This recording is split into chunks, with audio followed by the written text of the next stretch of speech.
Hi, everybody. I haven't made a video in a long time. I've been planning. I'm retiring in August. I'm getting paperwork ready. But this is going to be a new series. I'm going to try this on YouTube. I made a few YouTube videos about traveling and all this kind of stuff. I just started. It's called Adam's Odyssey. I have to somehow download everything and show all the travels that I've gone through. But I just decided to do this on a whim based, and that it's going to be called, because it's Adam's Odyssey, is, reality is perspective. If anything, if I've learned from anything from all my travels, it's exactly that, perspective is your reality, so reality is perspective. And today that counts for a lot because I've been watching some news and going into the internet a little bit. I try to avoid extremes, but I try to keep informed. Um, but the reason why I'm saying this is that um, the way we see things today, especially in the West, and it has nothing somehow to do with the reality of what's going on. Our perspective is true, but it's not necessarily the perspective of, going up above a hill and looking down at yourself and your lifestyle. Um, and let me just explain why perspective is reality. I was born in Greece, so my earliest moments have obviously been, your earliest memories. In fact, they say are the most important ones. In fact, the ones you can't remember, they say are actually are the ones that are going to establish phobias and fears and anything like that. But my earliest memories is a home in Greece, Katerini, a dirt road. I remember when they put like regular tar on the road next to our road. There used to be a wooden bridge there. There were five of us in three rooms, me and my brother in one room. My mom and my dad had a bedroom, and my grandmother had a bed in the kitchen. We had an outhouse. We had toilet paper that we used to get from the newspaper, and my grandmother would rip it all up into square pieces. And then we had this big long stick. It was like this big, like a wooden base. And then you would just put down all the newspapers on that, and that's what we would wipe our ass with, people. Um, this is how I grew up. I'm being honest. My brother, my cousins that were born in Greece as well at the time, they know exactly what I'm talking about. We're that generation, the baby boomers. Um, from what is it? What are the baby boomers? 1955 to 1964. So I'm at the end tail. I'm 63. So yeah, I do remember. We used to wipe our ass with the rest of the old newspaper. In fact, the joke was we wiped our ass with newspaper so much that our hemorrhoids knew how to read. They were very educated. That's how bad things were. Now we say bad living. We had water outside. We had an outhouse. There was just a hole. That's it. Um, Water was outside. We had like a pump, like literally a pump, like one of those hand pumps and stuff like that. We pumped out water. We bring it into the kitchen. We had a radio. We didn't have a TV. My cousin Yanis Bilas was the first guy to have a TV, and he would put that outside. Sometimes, when we could go watch at his house. We felt more cool because he was my cousin, so I got to sit in the front in his house. That's for Yanis Bilas. Um, Now I'm saying that because these early memories are somehow going to influence how I think today and how we all think today. And if I see everything I have today, you would say, Jesus Christ, Adam, you were poor. Was I? I don't know. I didn't consider myself poor. I went to school. I went to, every time I came home, I had loving parents. My dad would take us to soccer games, Pierikos from Katerini. We went to see Pierikos Pauk and stuff like that. Um, My cousins would come. I'd play with my neighbors. That's the thing. I think if anything, that's the first thing. Perspective is reality. Is what? If anything, I've learned is that we confuse wealth with comfort. You know what I'm trying to say? Like, I've been to villages. It could be Bolivia. Let me just give you an example. Way up in the highlands. And you see people with no electricity. We did have electricity, but basically everything else was very common. There was no internet or anything like that. Never mind that stuff. Um, but I saw these people, and you would say, "Oh, they're poor." Well, not really. She read books. That girl, she was getting to a school and bringing internet home.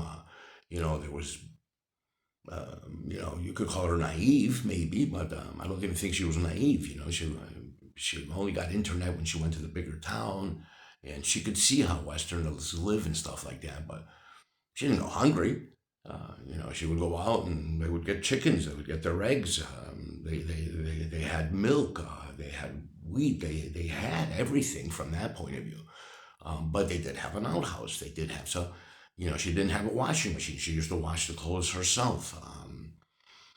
But anybody that knows, that woman back then, I remember this, my mom going with my neighbors, and they would go wash together, sometimes, the big carpets and stuff like that. So it was a place where people would meet as well and congregate, and we've lost that. We have our washer and dryer, and there's more comfort, but we've lost other things. So that's one thing, that's what I'm saying. Perspective is reality, and that's how it's influenced me. This might be a long video. As you can see, I'm not reading any notes. Um, One of my earliest memories, then again, perspective is reality. To me, that's influenced me. Is in 1967, 21st of April, so I was like 4 years old. Really one of my earliest memories.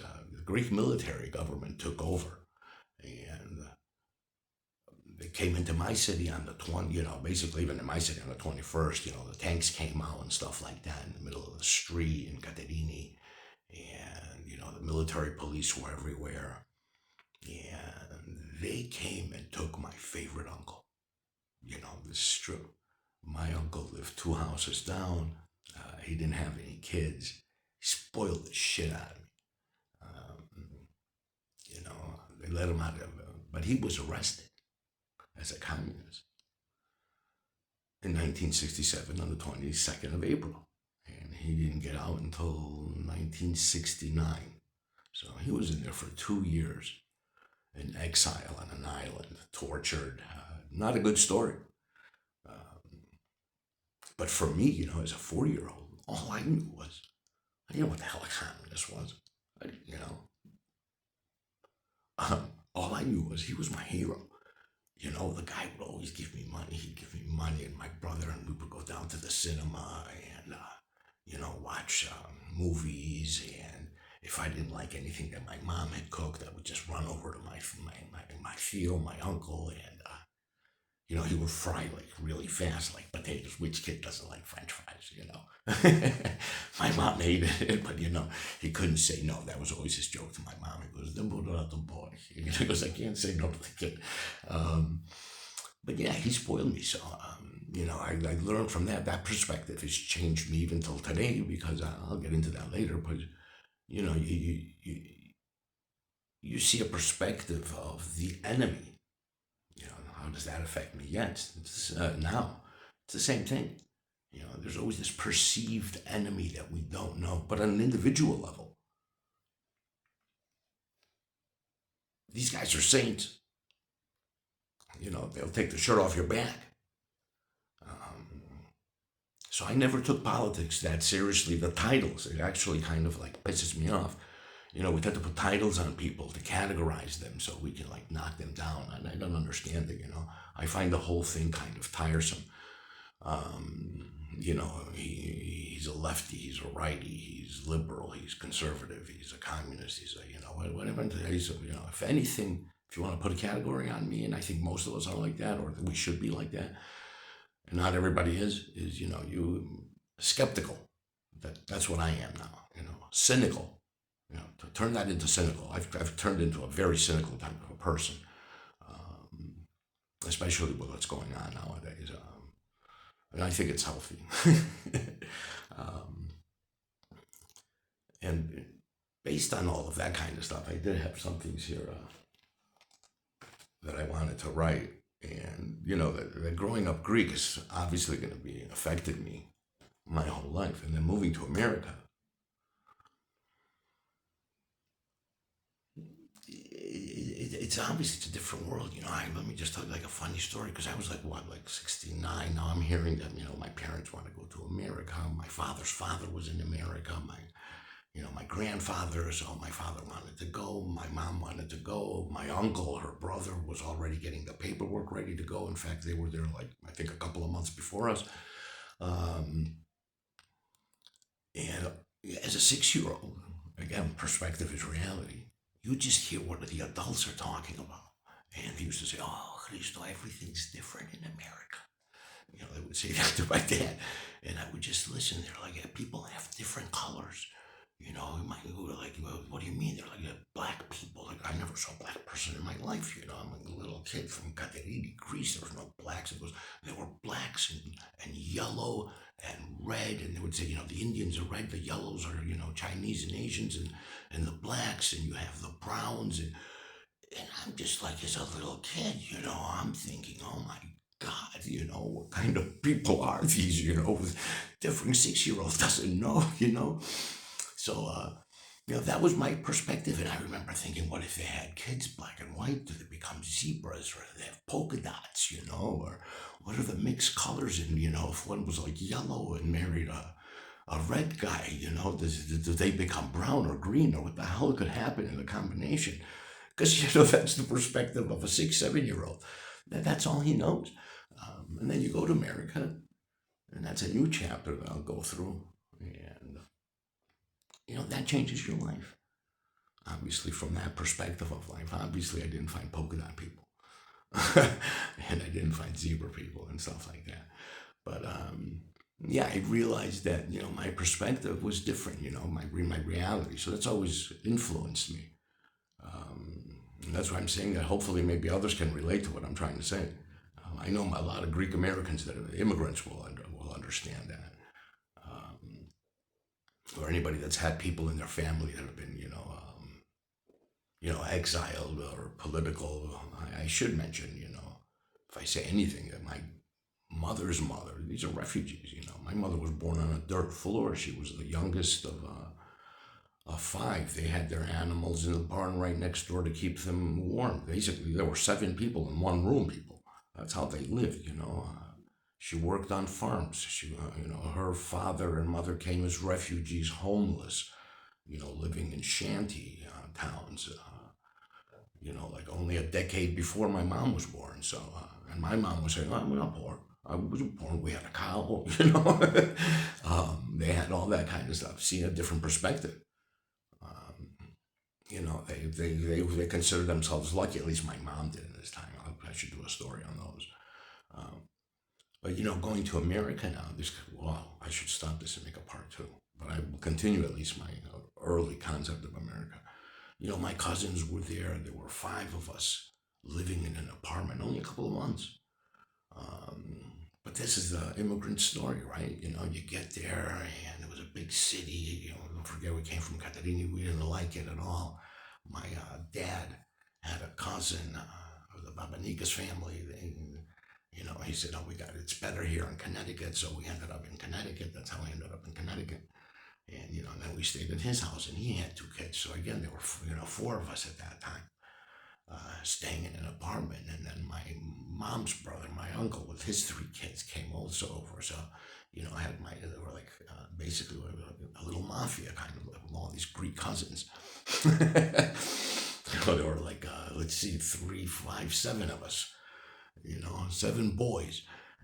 Greek cousins in Danbury. These were my early age, going to elementary school. I couldn't speak the language. I still can't. So if I make any mistakes, hey, you know, I was born in a different country. I'm a foreigner. Um, but then I saw my perspective there. And, You could say, "Oh, did you feel rich?" Not really. I don't know what rich is now. And let me just say, I am going to stop because I'm not going to complain about the U.S.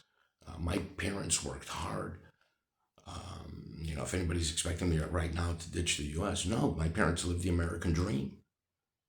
You know, from their perspective, the United States offered everything that was the promised land. And if you told them anything differently, they would say you're a freaking idiot because they could only see their perspective. Please understand that. My dad was a dishwasher when he first got there.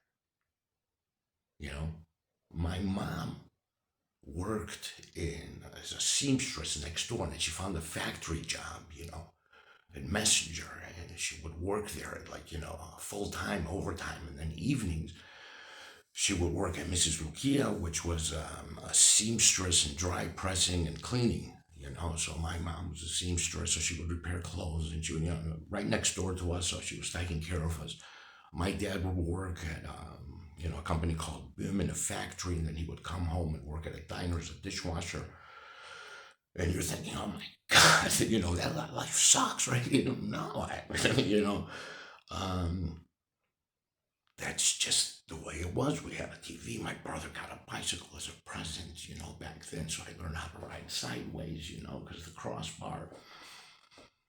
And they were always there, did I ever hear, those goddamn greasy Greeks? Yeah.